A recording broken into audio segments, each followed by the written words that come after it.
Hello and welcome to Channel's Book Club. I am Olakunle Kasumu. Many people are often curious about the spouses of prominent politicians. Emotions expressed towards them tend to swing from love and admiration to suspicion and even outright dislike. But like everyone else, these spouses are humans with real life experiences, some of which are very inspiring and revealing of what life is like for public personalities. Our guest today, Dr. Mrs. Florence Ajimobi, was the First Lady of Oyo State for 8 years. Hers is a story of a unique birth experience, upbringing, resoluteness, and of course, marriage to a man that will become famous in contemporary Nigerian politics. In an autobiography titled My Life Like a Rainbow, Florence Ajimobi holds little back in telling her story and offering more than a peep into her life as a spouse to the former senator of the Federal Republic of Nigeria and ex-governor of Oyo State. We joined her to discuss her book and issues narrated in it. Enjoy this. Thank you so much. It's a pleasure Nice to be here having you here. Thank you. My Life Like a Rainbow. That's the title of the book. This is a memoir, or somebody might argue it's an autobiography, but something in between the two. But it's your story, your life story. What inspired this? It's not just a story, it's a real and true life story. And I just thought, turning 60, I wanted something that would impact into the lives of the younger ones behind me, and particularly people with my kind of lifestyle, so that they can learn from what I went through and make sure that whatever situation they were born into, they would always try and use it to their advantage. So that was actually what motivated me. Okay. Now, what stands out for me here in this story, I'm eager to dig into a few things, but generally speaking, what stands out here for me is the openness, the directness, the seeming lack of reservations. It's like you had nothing Hidden. you were trying to hold back. Why that choice? Because one would have thought that somebody in the public domain will prefer to hold back on certain things and allow only the good parts to come out. Like I said, I turned 60 in April, and by the time you are turning 60, nothing to hide. And if I want the book to be a lesson to a set of people, there was no way I could hide anything. I just had to let them know how it was, what I went through, and they can actually learn from it. But the moment I start keeping some things under the carpet, then it's not a real life story anymore. And they're not going to get a true picture of what I went through, and if they find themselves in that situation, exactly how to go about it. So I needed to be very open. There's actually nothing to hide because I'm proud of everything I had gone through. I have used everything to my own advantage. I call myself a love child, not a child from a broken home or from a broken relationship. Love child. Now that you mentioned that, the crux of your story is that beginning that did not start within. It's not the classical man weds woman, they got married, and then they had a child. You were born out of wedlock. That was an aspect of your story you were keen on writing about. Yeah. Why the emphasis on that? Because you find out that a lot of children, they find themselves in that kind of situation. We didn't choose it. It was just circumstance. We found ourselves that way. So if you find yourself in a situation that you can't help, what do? Make the best out of it. Because you are there, you are there. I was born that way. There was nothing I could do. So I made the best out of it. So I want people that find themselves in that kind of situation to use it to their advantage. That is my message. Use whatever situation you find yourself in.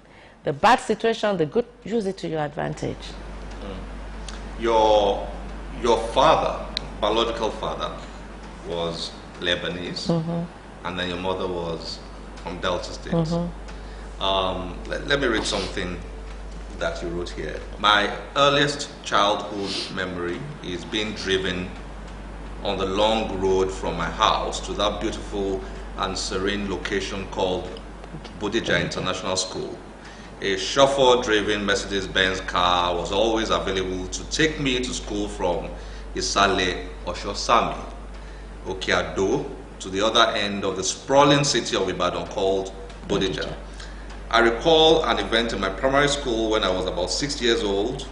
The military governor of the then Western State, Brigadier Adeyinka Adebayo, had come on a visit to my school, and the lot fell on me to present the customary welcome bouquet. Okay, I'll come back to that. But here, before we get to that Brigadier Adebayo part, you try to establish the fact that you had a privileged background. Yeah. It's not the story we all like to hear, from grass to grace story, so to speak, in economic terms. How important was that for you, that kind of background? A background where a 16-year-old lady had a child and she was determined to give her the best. Your mom was 16 when she was 16 when she had me, and she was determined to give me the best. That is what I'm trying to say there.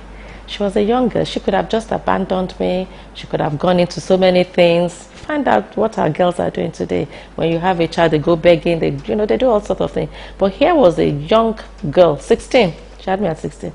And I went to the best school. I had a maid to myself, even though I know that she couldn't afford most of those things. But she made sure that I got it by working very hard.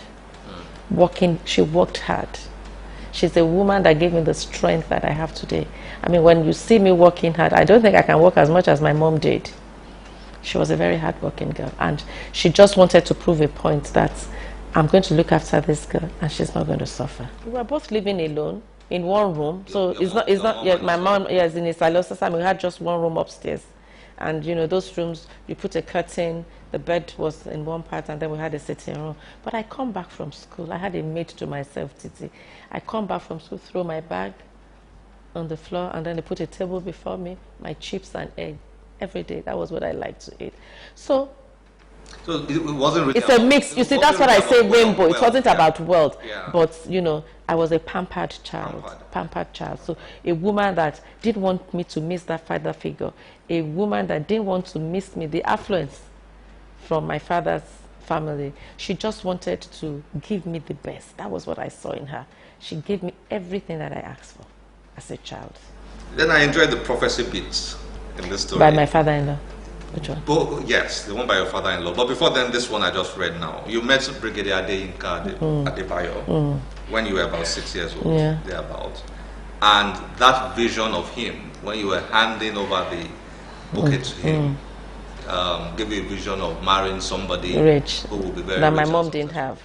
She didn't marry a man. She didn't marry my dad. She didn't have a husband. So I looked at this man that they called the governor. He was, his outfit was the military people.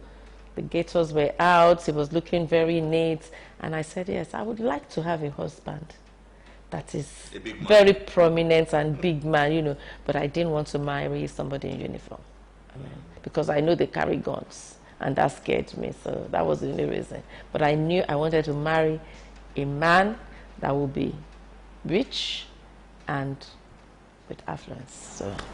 And then 15 years later, your father-in-law, while you were waiting for Chief Bola Ige, you wanted to invite him for your as the chairman. Yeah, for your wedding. In the government house. Yes, said something very significant. I was pregnant already then. And it was the first time I was going to a government house. I was very timid, 21-year-old girl. I was still young too. And I just sat, like this. And my father-in-law just came in and said, he said it in Yoruba. And that's my father-in-law. He had a beautiful soul. He is the best father-in-law anybody could ask for. God bless his soul wherever he is. But he was an amazing man. He wanted the best for his children. So, but when he said that, I just said, Alhaji always wants you people to be big, big, big, big. He wants the best for us. So it's one of his sayings. So, so I didn't take it seriously. But that was my father-in-law. He wanted us to have a house. He wanted us to don't buy big cars, have a house first, do this. When we were building this, he supervised it, my father-in-law. So it just tells you the kind of man he is. I want to be, your husband is the first one. I want him to have a house. I don't, even when we go to his house, he will tell me, give your husband's siblings something when you are going. I say, we don't. I say, he will give him from what, he will give me back from whatever my husband has given him. I want them to respect you. Do you understand? So putting him in the position of leadership in the presence of his siblings, because he wanted them to respect him and respect me. Wife of the first child, that's my first child. So we should learn from that. Naturally, I was looking out for where you eventually met your husband. And the first encounter was not pleasant. You did not like him, to put it. I did not like his style. I mean, he was a good-looking guy, but outside that, he was a bit too, fast for me. Don't forget that I grew up in Ibadan, and he was coming from America. So Ibadan girl, American guy, two different. Ibadan girls were a bit, there are some set ways a guy should approach you, and which wasn't. He was not direct. No, he was an American guy. Let's read that part. I have to read that part. Page, I think it's somewhere in 47. So this is where you met your husband. That afternoon at the bank, I had just finished having a chat with a woman named Mrs. Akinola. When this young man walked up to me, I eventually found out that she was his aunt and that they worked together in the same organization. He said, "Hello," to which I responded in my cocky tone. He admitted that. "Hi." He then asked, "That was my aunt you were talking with. How do you know her?" Naturally, that question grated my nerves. I felt the question was preposterous. Even more so, coming from a man I had never formally met. I told him off by responding, "Why don't you go and ask her how she knows me or who I am to her?" Wasn't a very good start, was it? I think his question was not very good. For two people that will get married for the next 40 years. No, I don't think his approach was nice too. I mean, you've never met me. "Hello, how are you?" Should have been the next one, not "Hi, how are you?" And then, "Oh, introduce yourself." Not to say, I knew where he was going. Don't forget, I knew. And I'm always prepared for men from my mom's experience. So I knew where he was going. I had an idea. I think this guy likes me. And asked him, "Mrs. Akinola, how do you know her? Why are you asking me that? If she's your aunt, you had a better opportunity to go back and meet." And they worked in the same office. They worked in National Oil together. So I didn't like his approach, and I just thought, no. And then 4 months later, he met you. Again, in the bank, Union Bank, 40 Marina. And then it was drizzling. I was working in Royal Exchange Building, about 4 blocks away from his own office. And then I walked right in front of his office. It started drizzling. And then, you see, that's God at work, whatever will be, will be. And then he just came, "Take care for an umbrella." Of course, I had my head down. So I said yes. And he did. And he said, "Where was I going to?" I was going, there was Leventis store next to Union Bank, and they had a restaurant up there. And he said, that's where he's going to, even though that wasn't where he was in. And we were having lunch together, and he was ready to pay back, So when we were talking, he just said, "Shh, you're making noise." What? Can you imagine? And that wasn't. I just got pissed off, and so I finished my lunch. I said I was going back to my office. He walked me to my office, but from then, we became inseparable. Your book at times reads like a manual on parenting, a manual on marriage, a manual on, and I did enjoy the marriage bit, particularly your willingness to be very open. You explained how in the first 5 years thereabout, it was a bit challenging trying to adjust. He was a different person, you were a different person, and so it was a bit. 2 different people from 2 different backgrounds. So turbulent. Let me just talk about this man, Abiola Ajimobi. He's a very, very open man. He doesn't hide anything. He says it as it is. And exactly like you rightly said, that was what he did the first day, but that is his personality. That is him. you know, he doesn't lie about anything. Sometimes, I just look him into the eyes when he's saying things. Somebody comes in and he's telling, I can say, why are you looking at me like that? You don't want me to say, my wife is telling me I shouldn't say it. That is him. But under that is an amazing guy. Rising up, he got to national awards. There was no godfather, there was nobody there, but he rose. By the time we were getting, I think he started work there in 1979, and just a few days before we got married, he was promoted. He was the first Nigerian to take over from a white guy, consumer products manager. So when we got married on Saturday, we came back to Lagos on Sunday. He started work on Monday. There was no honeymoon because that's the kind of man he is. He just couldn't understand honeymoon for what, Florence? Every day is honeymoon. Even his proposal was very unromantic. He's an Ibadan man. But and I didn't have it. By the time he was proposing, he was more of my friend than falling in love. So this was a man that I was used to talking to every day, and as I said, you just thought, I can't do without this guy. So by the time he was proposing, for me it was even irrelevant, because he was my friend. I tell him everything, we do everything together, always something to talk about. Even now, after 39 years of marriage, we still have something to talk about every day. Then one day your friend comes home and said, he's going into politics. He wants to do politics. You see? And you were completely... Because I couldn't understand. He was meant to be my friend. Even if you're going to do something, I have no objection, but we should agree as friends, You tell me, we discuss it, but not for you to just come from nowhere. And for the first time, I think that was 23 years.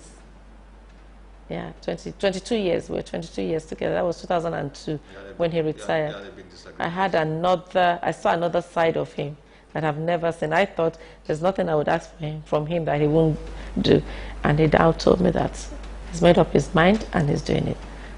In fact, initially, I didn't believe it. I just thought, no, it's not him. And I acted the typical way. I said, no, I'm not in support. Hoping that, saying that, he's going to withdraw and, And you threw everything at him, the silent treatment. Everything. He didn't budge. He didn't. And he came to Ibadan without us as a family. He was here for like 3 months. He calls, how are you? And that was it. But eventually, December, I just thought to myself, swallow your pride. You did turn around. So. I did. I came because I just saw that I've lost this time. The chapter on the life of the wife of a politician was very insightful for me because it helped me to see that, it's not what we watch on TV or read on the pages of newspaper. It's real. The challenges are real for somebody who is married to. Very. You explained here how it took a toll on your family, your marriage at some point in time. You had to adjust. It was difficult. A lot. He was always away, not at home. Your daughter missed him. My 6-year-old. Yes. She said, no daddy in this house anymore. We only have a senator. So she didn't see a dad. Her definition of a dad was missing. She just saw a senator that comes in, by the time he comes, she's in bed. By the time she's going to school in the morning, he's sleeping. Were you trying to explain to people here? Yes. That when you find yourself in that situation, support him. I'm sure he was missing us as well. He was missing spending time with his child because we had that child when he was almost, she's 22 this year, so he was probably 38 and he was 48 and when I was 38. You agree with me that was late to have a child. So she was a child that we both wanted to dot on, give her as much time as we could afford. So for him not to be able to spend time with her, I'm sure he was missing it as well. I didn't support him immediately, but I was playing one of my tantrums and I always got away with it. But for the first time, I didn't get away with it. So when your husband draws the line, just give up. Do you understand what I'm trying to say? Give up. If I had pressed further, I don't know what would have happened because he would have still done what he wanted to do and I won't be there. If I didn't come in December, because elections were in March, if I didn't come and he had that election without me, where do I fit in? Still doesn't make me less his wife, but it won't be a supportive wife. I will still be his wife, but not a wife that was there for him. What you described when you moved to Abuja, when you moved to Abuja, what I read here was just misery. It was miserable. I hate the place. I still hate it. Abuja. That's my own. I didn't like it. You didn't feel alive. Very lonely place, very miserable life. Because I went with a man. Is it what a lot of wives of senators and I don't know. people I mean, House of Assembly, you know, for me, I had a, experience? I don't know. I had a relationship with this guy. My friend. Don't forget.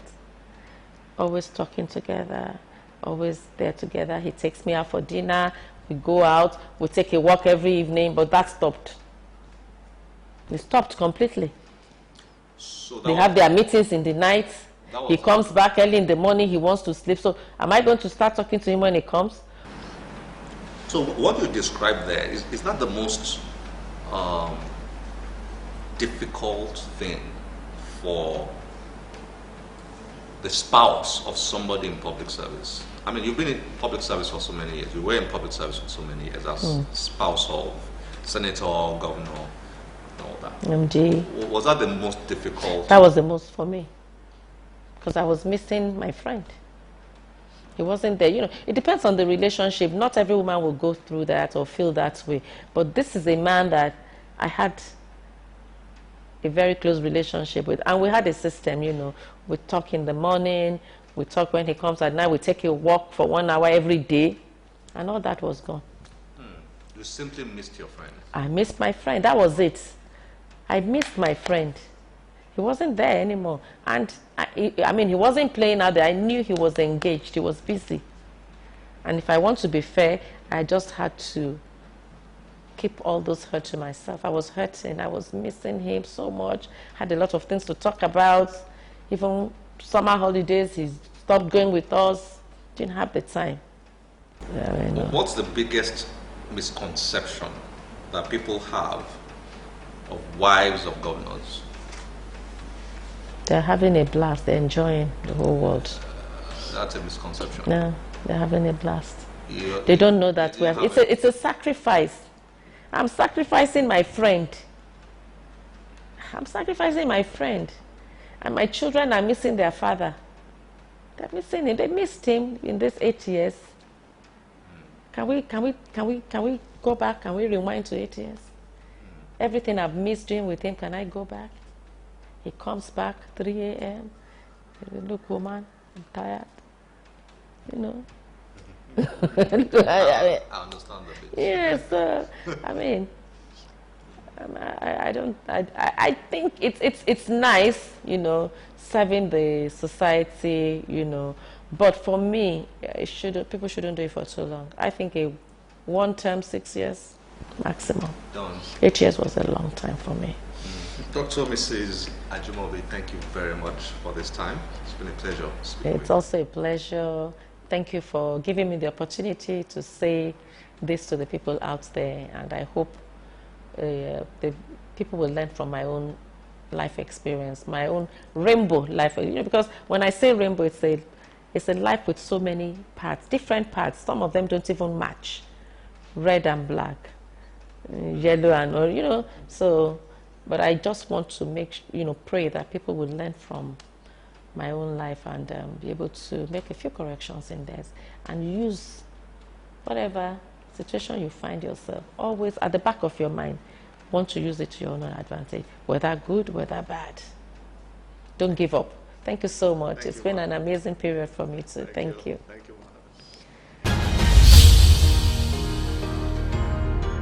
My life like a rainbow. Insightful, isn't it? Mrs. Florence Ajimobi read from her book to us, and we'll be showing you that reading very soon. You may want to look out for that. As always, we'll be delighted to get your feedback through any of our social media platforms displayed on your screen. I'm Olakunle Kasumo. Remember, one great book can change your life. Bye-bye.